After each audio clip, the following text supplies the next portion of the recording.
بسم الله الرحمن الرحیم. الحمد لله والصلاة والسلام على سیدنا رسول الله وعلى آله واصحابه ومن والاه. اما بعد، السلام علیکم و رحمت الله و برکاته. بینندگان محترم، در برنامه پرسش و پاسخ در خدمت شما هستیم. بیننده اون پرسیده، میخواستم بدانم که آیا میشود پارچه یا لباس را به جای زکات و پولی به جای زکات نپردازیم؟ بیننده محترم، در اصل آن است که شما به فقیر پول بدهید. پول شما یعنی تجارت شما، بازرگانی شما، مغازه شما، شرکت شما، تمام اینها، کارخانه شما الان کار کرده و به حد نصاب رسیده و زیادی و 2.5% یا ربع العشر به تعبیر فقهی بر شما واجب است که از فایده و سرمایه‌تون به فقیر بدهید.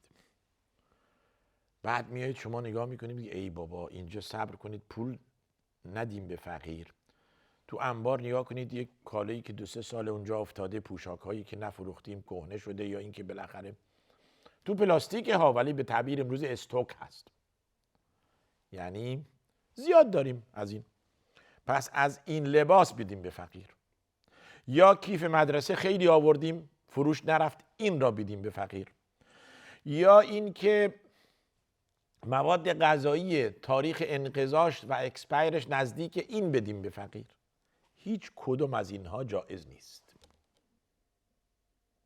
تنها چیزی که بر شما واجبه به فقیر بدهید پوله. پول.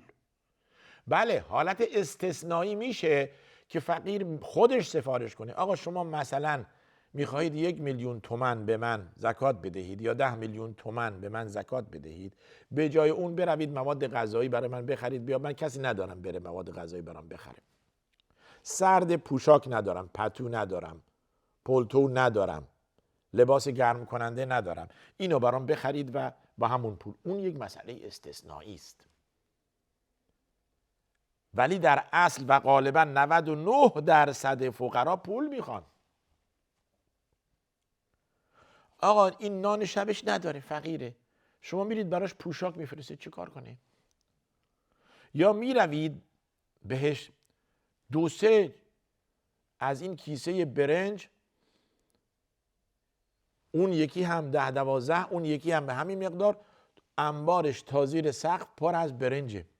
مجبور این میره میفروشه که به جاش پول به دست بیاورد، فیش برقشو بده، فیش تلفنشو بده، اجاره خونهشو بده.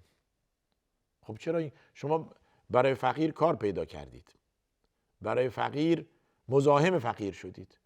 به جای اینکه پول نقدی بهش بدهید، میروید کالا بهش میدهید و این کالا هم تو دستش میمونه، باد میکنه، گرفتار میشه. این عمل جایز نیست. 99% باید که به فقیر پول داد. ببینید، درسته که زکات واجب است، اما نه به اختیار خود من. باید که بهترین را به فقیر داد، به دست تا فقیر تملک و مالکیت را از شما حس کند. آقا این پول را من به شما تحویل دادم، تمام شد، به حساب شما واریز کردم. بعضا میپرسند که با پول زکات مسجد درست کنیم، با پول زکات مدرسه درست کنیم، با پول زکات نمیدونم فلان. با پول زکات نمیشه این کارها را کرد.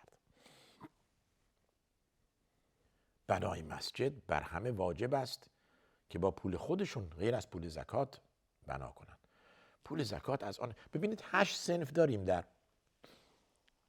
در قرآن، در سوره توبه آیه 60 که مستحقین زکاتند.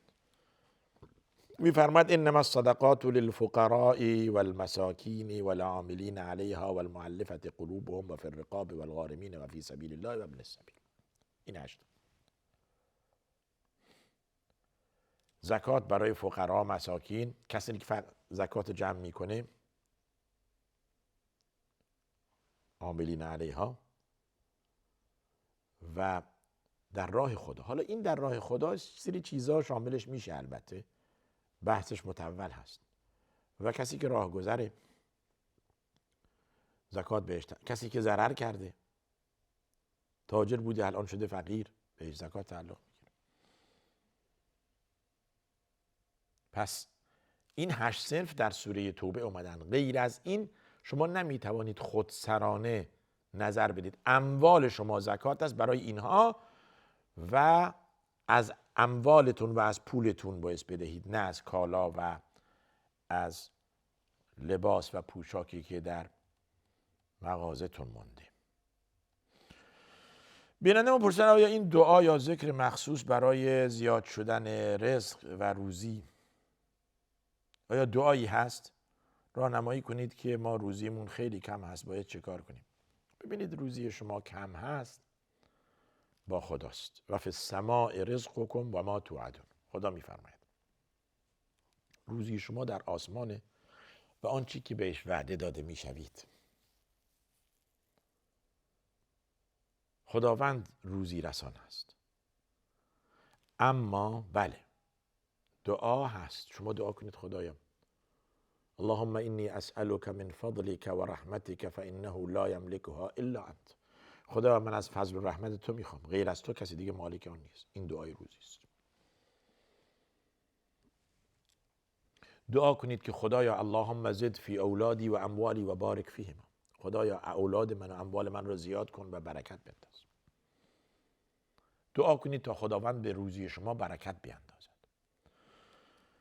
استغفار متواصل و زیاد سبب کثرت روزی می شود. به دلیل قرآن در سوره هود، در سوره نوح. در این دو سوره فقلت استغفروا ربکم انه کان غفارا یرسل السماء علیکم مدرارا، نتیجه استغفار. و یمددکم به اموال و بنین. خدا پول بهتون میده و پسر بهتون میده، فرزند به استغفار. استغفر الله استغفر الله استغفر الله، یا اینکه استغفر الله و اتوب الیه استغفر الله و اتوب الیه. اینها اذکاری هستند که روزی را زیاد میکنن.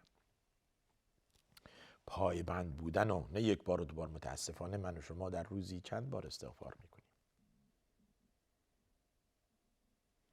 پیامبر میفرماید من بعضی وقت میشه که 100 بار بیشتر استغفار میکنم، 70 بار استغفار میکنم. شما 1000 بار استغفار کنید. مواظبت بر استغفار. در تأکید این آیه یا آیه سوره هود استغفروا ربکم ثم توبوا الیه یمتعکم متاعا حسنا الی اجل مسمى و یؤتی کل ذی فضل فضله. آیه 3 سوره هوده. بخونید. استغفار کنید شما، ما زندگی مرفهی به شما میدیم، فضل و اموال به شما میدیم، برتری. آقا استغفار استغفار استغفار. این یک. دو، صله رحم. صله رحم میتونه سبب گشاده شدن روزی شما بشود. در حدیث داریم کسی که بخواهد خداوند زندگی با برکتی بهش بدهد و روزی زیادی بهش بدهد فلیصل رحمه. صله رحم رسیدگی به والدین، به برادران، خواهران، خاله ها، عمه ها، دایی ها و عموها و همچنین. صله رحم. هر کس خویشاوند شماست، صله رحم شماست. پس استغفار شد و صله رحم. دو رمز، دو عمل برای زیاد شدن روزی. در تأیید آیات سوره هود و سوره نوح و سوره های دیگه که تأکید بر استغفار دارد، رسول الله صلی الله علیه و سلم میفرماید من لزم الاستغفار جعل الله له من كل هم فرجا و من كل ضیق مخرجا و رزقه من حیث لا یحتسب. شاید اینجاست. کسی که پایبند به استغفار باشد. خوب توجه کنید، پایبند به استغفار نه، یعنی نه یک روز و 2 روز و 10 روز، هر روز طول عمر پایبند به استغفار. یعنی همین. خداوند گره از مشکلش میگشاید، هم و غمش برطرف میکنه و از جایی بهش روزی میدهد که فکرش هم نمیکرده. اینقدر ارزش داره استغفار. و رزقه من حیث لا یحتسب. حال این مسئله بر منی گوینده و شمای شنونده واجب هست که بهش توجه کنیم. توجه به استغفار، توجه به توبه، توجه به اذکار، اینها سبب میشه که ما روزیمون زیاد بشود، به خصوص که ما معصیت کاریم. یعنی استغفار برای دو چیز است: برای عفو و گذشت و مغفرت الله از گناهان زیاد من و شما و طلب روزی از الله کردن. پس واجب است، اولاست که ما استغفار کنیم. آقا تا میتوانید استغفار کنید روزانه. نه اینکه فقط استغفار جزو اذکار است. درود فرستادن بر رسول الله صلی الله علیه و سلم جزو اذکار هست. تسبیح الله جزو اذکار هست. سبحان الله والحمد لله ولا اله الا الله والله اکبر جزو اذکار هست. کثرت لا حول ولا قوة الا بالله جزو اذکار هست. لا اله الا الله وحده لا شریک له جزو اذکار هست. و همچنین سبحان الله و بحمده سبحان الله العظیم جزو استغفار است. در روایت داریم میفرماید که سبحان الله والحمد لله ولا اله الا الله والله اکبر هن الباقیات الصالحات. باقیات الصالحات همین 4 کلمه است. بهترین، محبوب ترین کلمه همین 4 جمله است نزد الله. حالا چرا من و شما این کار نمی کنیم؟ همینه دیگه. بله، بسیار خوب. خدا توفیق بده که ما بتوانیم اهل استغفار باشیم تا روزی ما زیاد شود. بینندمون فرمودند با سلام آیا مراسم عروسی و ازدواج در ماه محرم و صفر حرام است؟ توضیح دهید. نون از مریوان. ببینید، حرام نیست. هیچ ماه از ماه‌های 12 گانه الهی عروسی کردن درش حرام نیست. حتی ماه‌های حرام. مثلا ماه‌های حرام ما داریم: ذی‌قعده و ذی‌حجه و محرم و رجب. جنگ درش حرامه، اما ازدواج درش حرام نیست. محرم ازدواج درش حرام نیست. حالا چه شده که بعضا آن را ناپسند می‌دانند؟ متاسفانه ماه محرم به خاطر اینکه سیدنا حسین بن علی رضی الله عنه به شهادت رسیده، این را ماه حرام می‌دانند که درش خوشی و عروسی و اینها جایز نیست. نخیر. کی گفته اینو؟ این ساختگی است. این بدعت در دینه. ربطی به اسلام نداره. حتی در شب رمضان میشه عروسی کرد و در روز رمضان اما چیزی نخورد.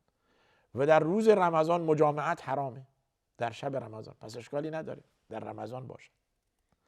منتها مردم غالبا از این که در ماه رمضان عروسی کنن پرهیز میکنن که نمیشه درش چیزی خورد و از اون طرف اون آزادی برای زوجین نیست در روز رمضان. و الا هیچ ماهی نداریم که درش عروسی و ازدواج ممنوع باشد. بله، در حین احرام ممنوع است. ازدواج کردن در حین احرام یا مجامعت در حین احرام حرام است. پس هیچ اشکالی نداره که شما در ماه محرم یا در ماه صفر ازدواج کنید و عروسی کنید و این که خوشحالی کردن در این ماه‌ها معنیش یعنی دوست نداشتن سیدنا حسین یا این برداشت صائبی نیست. این برداشت اشتباهی است. یک توقف کوتاه داشته باشیم، باز میگردیم مجدداً. با ما باشید.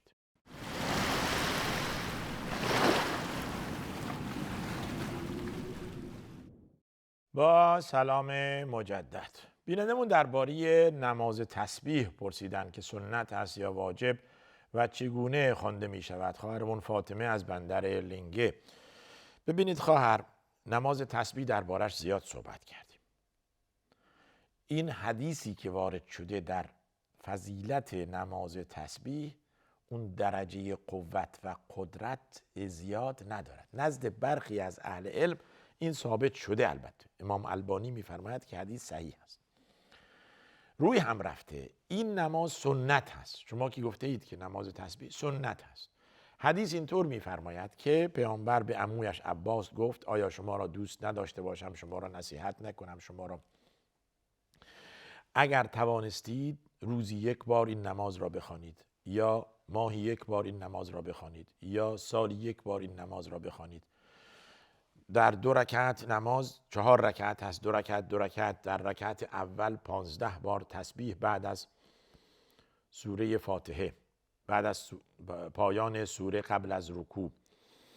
در رکوع 10 بار تسبیح سبحان الله و الحمدلله و الله اکبر. از رکوع بالا آمدن همینطور، به سجده رفتن همینطور، تا اینکه در هر رکعتی 75 بار شما این تسبیحات را بگویید.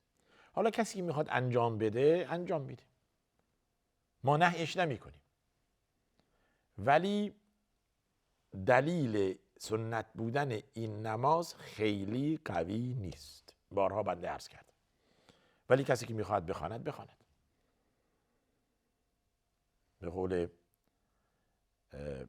مرحوم شیخ مختار رحمت الله علیه، پدر این شیخ محمد مختار، این حدود بنده این را میگویم حدود تقریبا 40 سال پیش در مدینه منوره در حرم پیامبر ازش پرسیده شد که حالا نماز سنت قبل از جمعه که بعضا نهی میکنن، فرمودن اگر کسی خوندن اشکالی نداره. حالا به فرض که روز قیامت معلوم شد که سنت، چه کار میکنید؟ شما مردم رو نهی کردید که نخوانید و روز قیامت هم ثابت شد که سنت بوده که شما بخوانید. یک سری چیزهایی که درش نهی نیست، مردم رو از آن کار نهی نکنید، از آن کار باز ندارید. توجه فرمودید؟ خیلی باید مواظب بود. ولی اون واقعیت را ما موظفیم به شما بگوییم، ولی نهی نمی کنیم. شبیه این، شبیه نماز قبل از سنت قبل از جمعه، شبیه تکرار عمره در کسی که می رود عمره میگوید عمره ای را میخوام برای پدرم، پدر بزرگم، مادرم، مادر بزرگم. اون حادثه ای که برای ام المؤمنین عایشه رخ داده، پیامبر فرموده بروید از حد حرم خارج شوید و احرام ببندید و بیایید و عمره. حالا علما میگوین کسی که همچون حالتی داشت مثل ام المؤمنین عایشه این کار را بکند، ولی سنت نیست که این کار را انجام بدهید، ولی مردم را نهی نکنید. حالا به فرضی که بالاخره میشد، توجه فرمودید، یک سری چیزایی که درش نهی نیست مردم را از آن باز ندارید. بله، بسیار خوب. سلام علیکم. بیننده نوشته منافقین چه کسانی هستند؟ سوال خیلی کلیه. منافق یعنی دورو، یأتی هذا بوجه و هذا بوجه. اصطلاح منافقین در قرآن کسانی هستند که کفر را در دل مخفی می کنند و اسلام را ظاهر می سازند. این اصطلاح قرآنیشه. ان المنافقین فی الدرک الاسفل من النار، که منافقین در درک پایینی جهنم قرار دارند، منظور اینها هستند. یا آیه‌ای که سوره‌ای نازل شده به نام سوره منافقین درباره همچون کسانی بودند. پس منافقین در اصطلاح شرعی کسانی اند که کفر را در دلشون قائم و مخفی می کنند، یعنی باطناً کافرند و اسلام را ظاهر می سازند. ظاهراً به مردم می نمایانند که مسلمانند و مؤمنند. این اصطلاح شرعیشه. اما در اصطلاح عامه اینه که هر کس درو باشد منافقه. درویی بعضی وقتا انسان، حتی مسلمان، ببینید پیامبر میفرماید که 4 صفت در هر کس باشد کان منافقا خالصا. اگر 4 صفت در او باشد، 1 2 3 4 کاملا منافقه. و اگر یک صفتی از این صفات هم درش باشه منافق است، حتی یضعها، تا اینکه این را بگذارد، تا اینکه ترک کند. پس بنابراین اگر صفتی از این 4 صفت هم در آن بود منافق است تا اینکه این 4 صفت را ترک کند. چی است اون 4 صفت؟ 1 اذا حدث کذب و اذا وعد اخلف و اذا خاصم فجر و اذا، بعد میفرماید که و اذا اؤتمن خان، وقتی که صحبت کند دروغ بگوید، وقتی که وعده دهد خلف وعده کند و وقتی که مردم آن را ایمن شمارند خیانت کند و وقتی که درگیر میشه فاجر میشه، فاسق میشه، فحش رکیک میده. دیگه همچون شخصی کاملا، اگر این 4 صفت درش باشه کاملا منافقه. اگر یکی از این صفات درش باشه، یک صفتی از نفاق درش هست، تا این که ترکش کنه. اگر شما وعده میدید خلف وعده میکنید، بدونید که این خلف وعده کردن صفت منافقینه.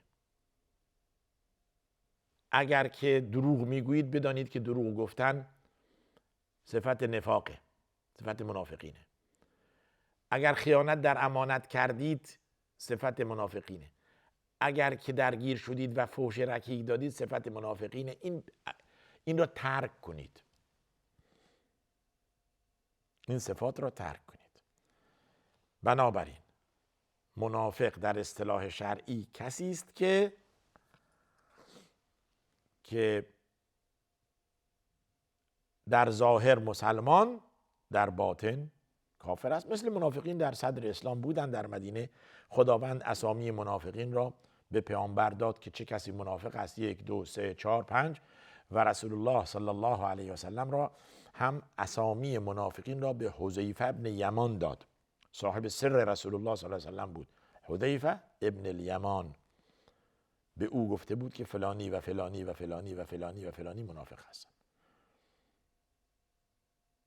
و من اهل المدینه مردوا علی النفاق لا تعلمهم نحن نعلمهم سنعذبهم مرتين. از اهل مدینه هم کسانی هستن منافقن، دروغن، ظاهرا اسلام باطنا کفر. تو نمیدانی، نمیشناسیم، ما اونا را میشناسیم، 2 برابر عذابشون میدیم. ولی نهایتا اسامی اینها خداوند به پیامبر فرمود چه کسانی هستند. بله، پس این اصطلاح منافق چه کسی است اینه. مواظب باشیم ما صفت منافقین درمون نباشه. تلاش بر این باشد که صفت نفاق در ما نباشه. کسی که ذکر خدا میکند منافق نیست، برای که منافقین لا یذکرون الله الا قلیلا. کسی که در خفا، در مخفی، در پنهان نماز میخواند، قرآن میخواند، توبه میکند منافق نیست. توجه فرمودید؟ بله. کسی که با شوق و ذوق به نماز میایستد منافق نیست، برای اینکه منافقین اذا قاموا الی الصلاة قاموا کسالا یراؤون الناس. وقتی به نماز برمیایستند، میخوان نماز بخوانند، سستند و انگار به زور نشان مردم میدند. ولا یذکرون الله الا قلیلا، کم یاد خدا میکنند. پس شما که با شوق و ذوق به نماز میایستید و در خفا و در پنهان خدا را ذکر میکنید و توبه میکنید و نماز میخونید و استغفار میکنید، منافق نیستید، بدانید. بله، بسیار خوب.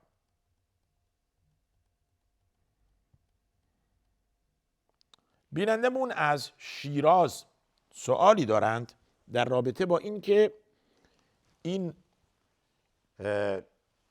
نیت ها یا نوشیدنی هایی که بدون نیت، بدون این که کسی بداند که این نوشیدنی چه درش هست، یا این که این لیوان یا این ظرفی که درش نوشیده می شود چه درش هست، میپرسد که ممکن است ما در یک جایی قرار بگیریم که مجبور شویم.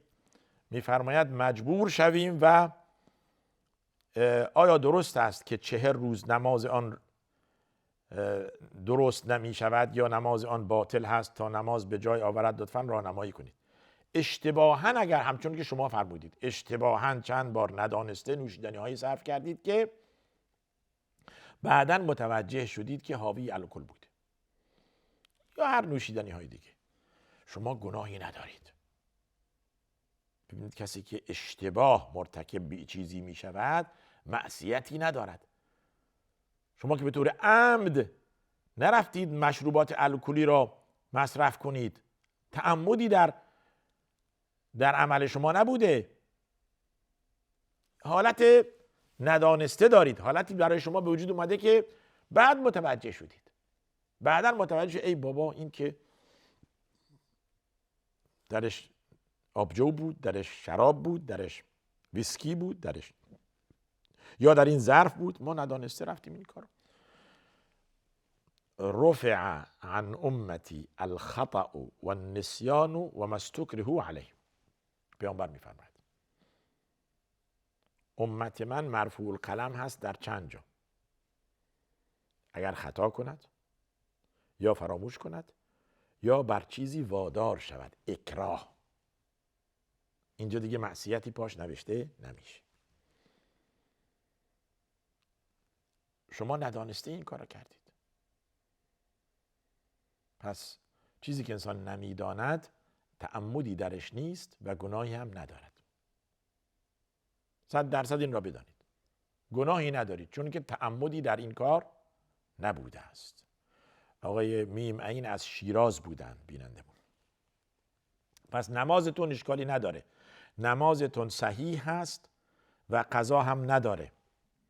اون چیزی که شما شنیده اید کسی که مواد الکلی یا مشروب بخورد نمازش پذیرفته نمی شود تا 40 روز، برای کسی است، یا 40 نماز یا 40 روز برای کسی است که به طور عمد شراب بخورد. و جالب اینجاست که این 40 روز را باید نماز بخواند اما اجری نماز ندارد. توجه کردید؟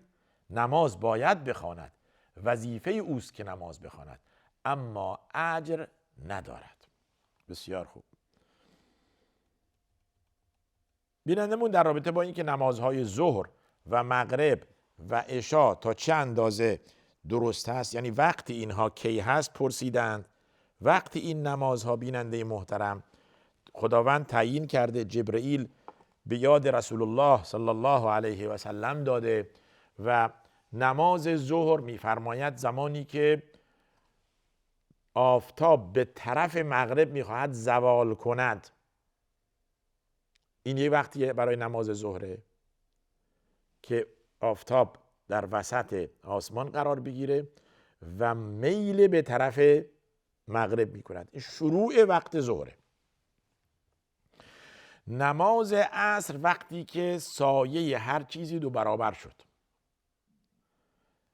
تا غروب آفتاب، و نماز مغرب از غروب آفتاب تا برچیده شدن قرمزی و سرخی آفتاب غروب، حدود 1 ساعت و ربع 1 ساعت و نیم طول میکشه.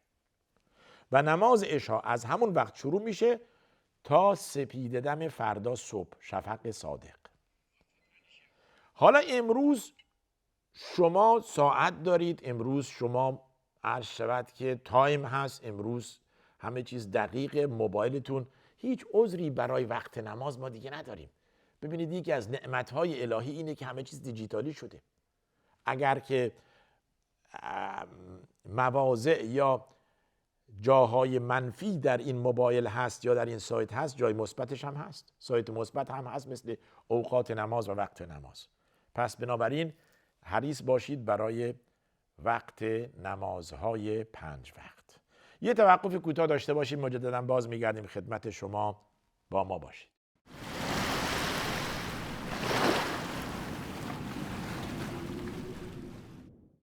با سلام مجدد. بینندمون میپرسن، میخواستم بدانم کیفیت نماز استخاره به چه صورت است و چگونه است، و اینکه وقتی فردی برای تصمیم گیری بین 2 راه گیر میکند چه چیز میتواند به او کمک کند. ببینید نماز استخاره همین است.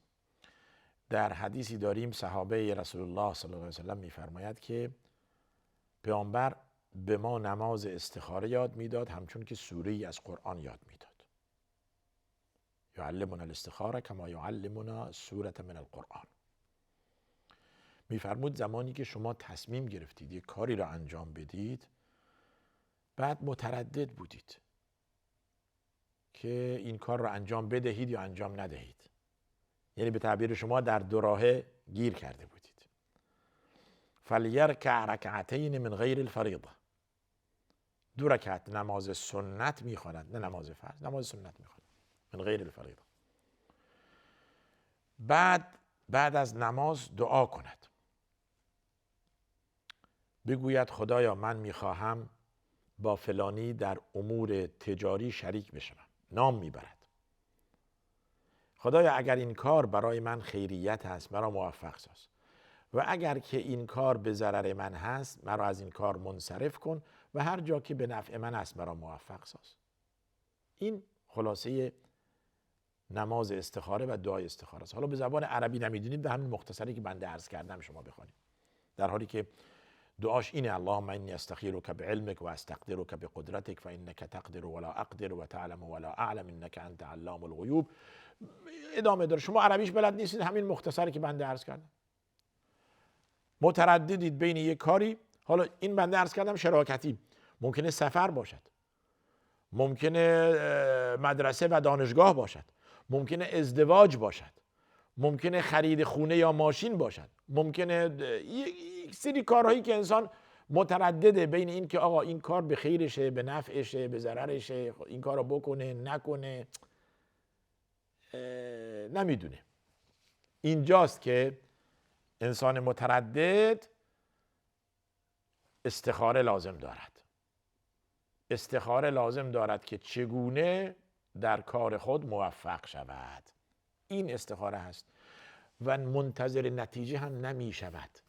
حالا بعضا میگن ما چیزی تو خواب ندیدیم. لازم نیست چیزی تو خواب ببینید.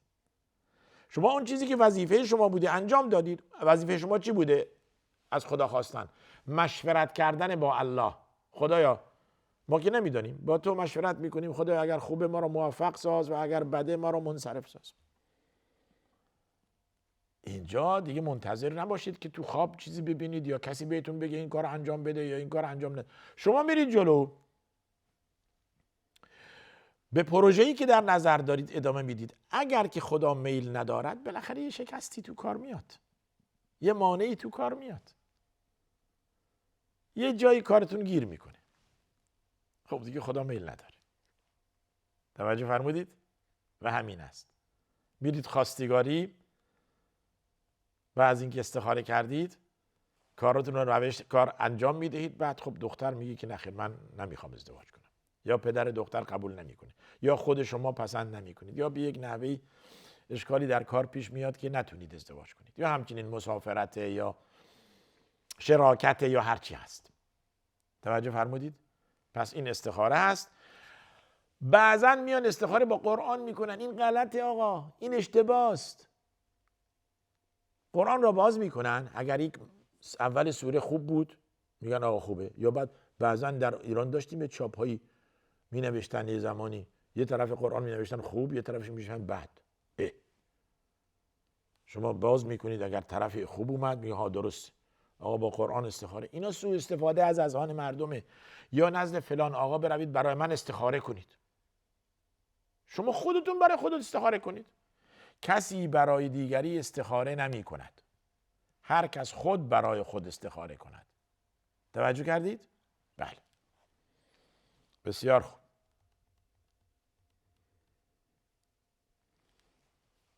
بینندمون در ارتباط با بیمه کشاورزی و کل بیمه میخواستم بپرسم که در اسلام چه حکمی دارد، حلال یا حرام؟ ببینید کل بیمه، شما پرسیدید، کل بیمه در اسلام اشکال دارد مگر جایی که شما مجبور شوید. چطور مجبور میشوید؟ مثلا بیمه شخص ثالث در اتومبیل، اگر این بیمه هم حتی نداشته باشید سند به نامتون نمیزن. بیمه عرض شود که در پروانه کسب، بهتون مغازه پروانه نمیدن اصلا. اگر کارگرها کارمندهای شما بیمه نباشن بهتون پروانه کسب نمیدن. اینا از باب اضطرار و اجباره. از باب اجبار اشکالی نداره که شما از این بیمه ها استفاده کنید، ولی تا زمانی که مجبور نباشید نزدیک بیمه نروید. حالا بعضن میان متاسفانه بیمه عمر و بیمه فلان و اینها دیگه اصلا جایز نیست. اینجا شما گفتید بیمه کشاورزی. بیمه کشاورزی که دولت موظف است به شما بدهد اشکالی نداره. وظیفه دولت هست که اسباب کشاورزی برای شما فراهم کند تا بتوانید بالاخره کشاورزی کنید. حالا وسیلش چیه؟ بیل مکانیکی است، نمیدونم بذره، نمیدونم کود شیمیایی است، نمیدونم زمینه، یا این چیزها، یا برق به شما دادن، یا تلمبه، یا دینام، یا این وظیفه دولت هست که به شهروندان خود بدهد. اگر دولت به شما همچون بیمه میدهد اشکالی نداره، جایز هست، شما استفاده کنید دیگه. چون که شما از صفر هیچی ندارید. یک کشاورز از کجا بیاورد که این وسایل را فراهم کند، برود مثلا زمین را شخم بزند و فلان بذر درش بکارد که سبز بشود؟ حالا چی این بذر سیب زمینی باشد، هندوانه باشد، سبزیجات باشد، یا درخت‌های مرکبات باشد، یا چیز دیگه باشد. پس در اینجا وظیفه دولت هاست که به شهروندان خود کمک کنند تا بتوانند برای بقیه شهروندان بالاخره ایجاد یا میوه یا سبزی یا اون چیزهایی که یک شهروند لازم دارد انجام بدهد. بیمه کشاورزی جایز هست و اشکالی نداره، شما از آن استفاده کنید. بینندمون در رابطه با رنگ کردن مو برای زن و مرد چه حکمی دارد، یا با رنگ هایی که شیمیایی هستند و مانع وضو نمی شود، پیشنهاد شما چیست؟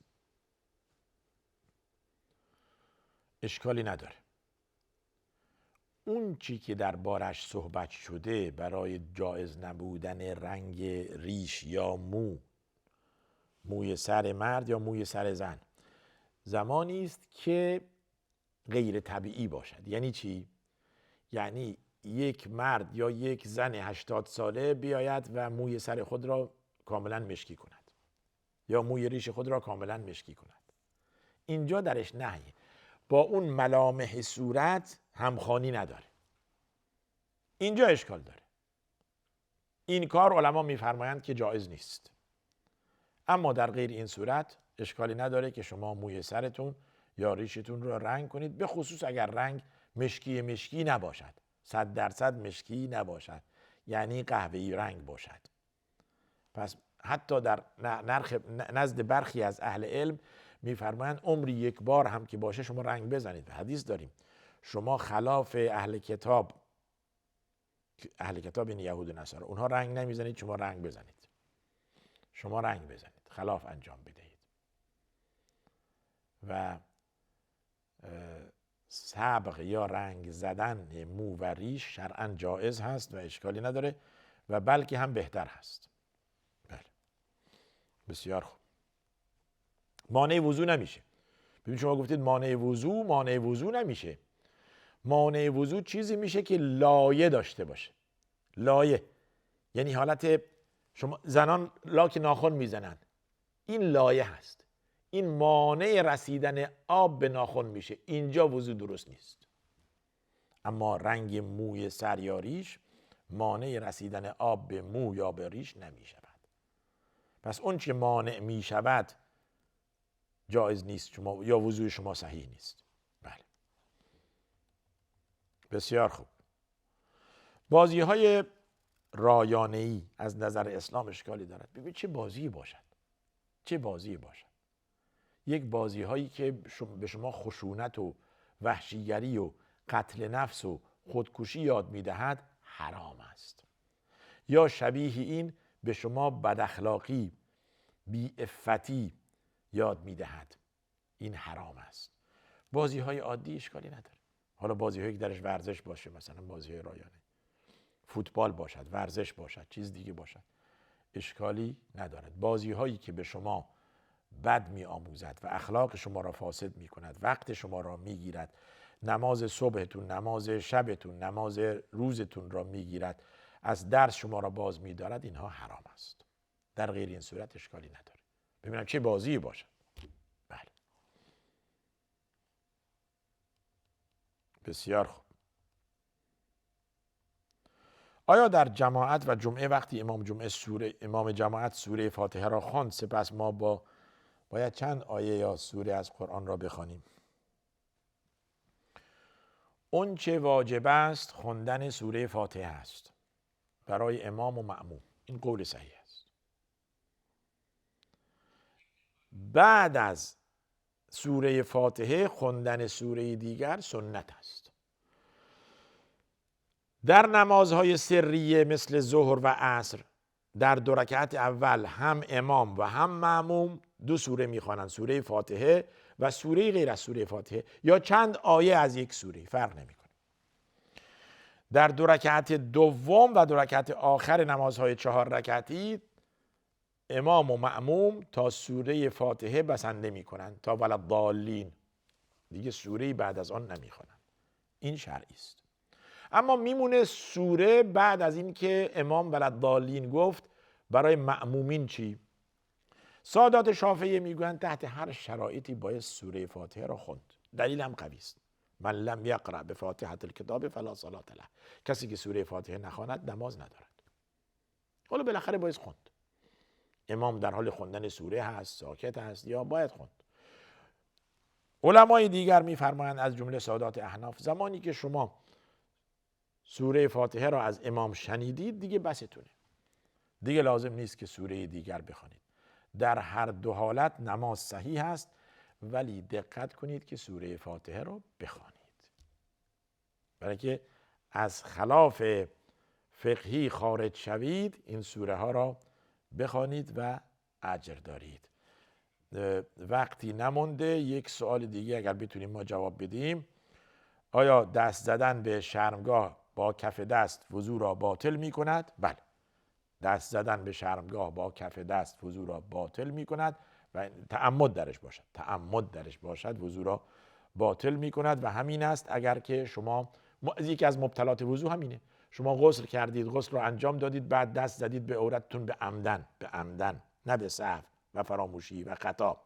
به خطا باشد اشکالی ندارد، اگر به عمدن باشد وضو را باطل می کند. در غیر این صورت خیر، وضو را باطل نمی کند. ما به تقریبا پایان این برنامه رسیدیم. آیا در نمازهای 3 رکعتی و 4 رکعتی سنت در رکعت سوم و چهارم بعد از سوره حمد یک سوره کامل بخوانیم؟ که سوال را جواب دادیم و همان چیزی که در سوال بیننده عرض کردیم خدمت شما هم عرض می کنیم که بعد از سوره فاتحه در رکعت اول و دوم سنت از سوره را بخوانید یا آیه را بخوانید، اما در رکعت سوم و چهارم با خواندن سوره فاتحه دیگه بسنده میکنید، چیز دیگر بعد از سوره فاتحه نمیخوانید. از اینکه بیننده این برنامه بودید کمال تشکر داریم. خدا را میخواهیم که به ما تقوای بیشتری عطا فرماید و زن و فرزندان ما را اهل دین و اهل اسلام و اهل تلاوت قرآن قرار دهد. و آخر دعوانا ان الحمد لله رب العالمین و صلی الله و سلم و بارک علی نبینا محمد و علی آله و صحبه اجمعین.